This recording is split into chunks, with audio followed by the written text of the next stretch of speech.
Welcome! We are on Shoshone territory making candles with authentic creations, publishing Apothecary. This is more the Apothecary parts, but really we use candlelight to do a lot of our work and interactions, for meetings, for prayer.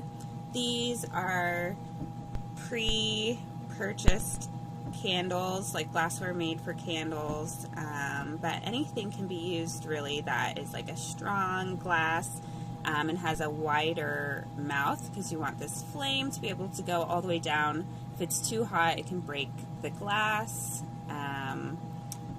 which is usually pretty mild. It stays intact, but then when the candle is done, you have to discard of it in some way, and usually that creates something.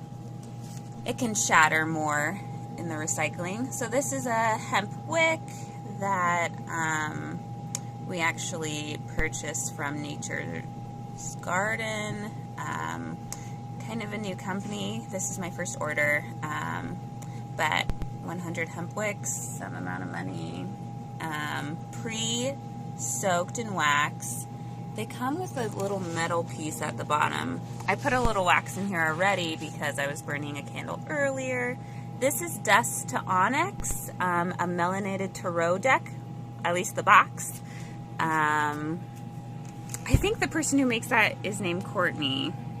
So we have a little bit of the old candle left over in this one with the pre-existing wick, and this one is totally cleaned out.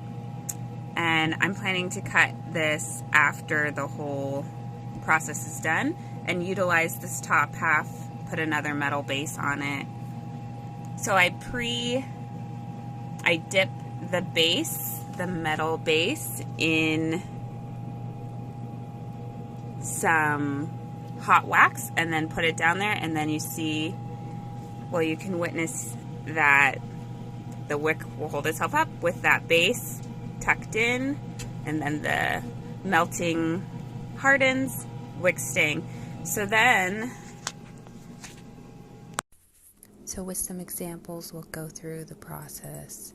I collect wax and put it in a container, glass sturdy container, so that I can heat it up on the stove.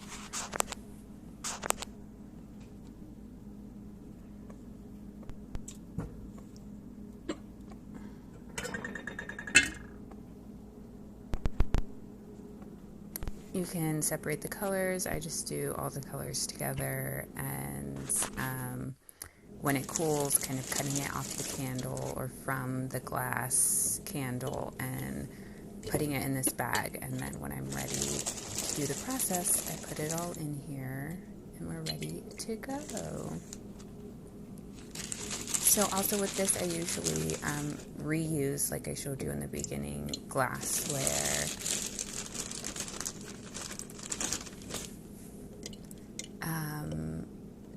And my wicks, and so usually that's what I need: glassware, wick, base for the wick, towel, jar of wax, and then for my double boiling system, that's a pan. I use like a washcloth or some people use like rocks or anything that keeps the glass with the wax in it above the base of the pan.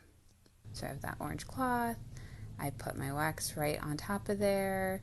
I let it boil and then I turn it down a little bit to like medium high, put a lid on it to trap some of the heat. So I got those bases and I'm ready to go. And when the wax gets hot, or liquefies, I pour it into the glass jars. Sometimes I need something like a stick or a knife to hold the wick up, because they do move after a while. And after they cool, I add a little bit more to the top, because the cooling process kind of the wax is shrunken.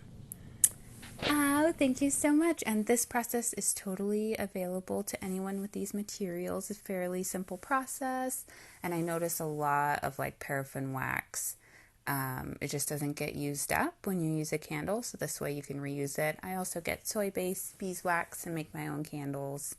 So as always, we value you. Take care.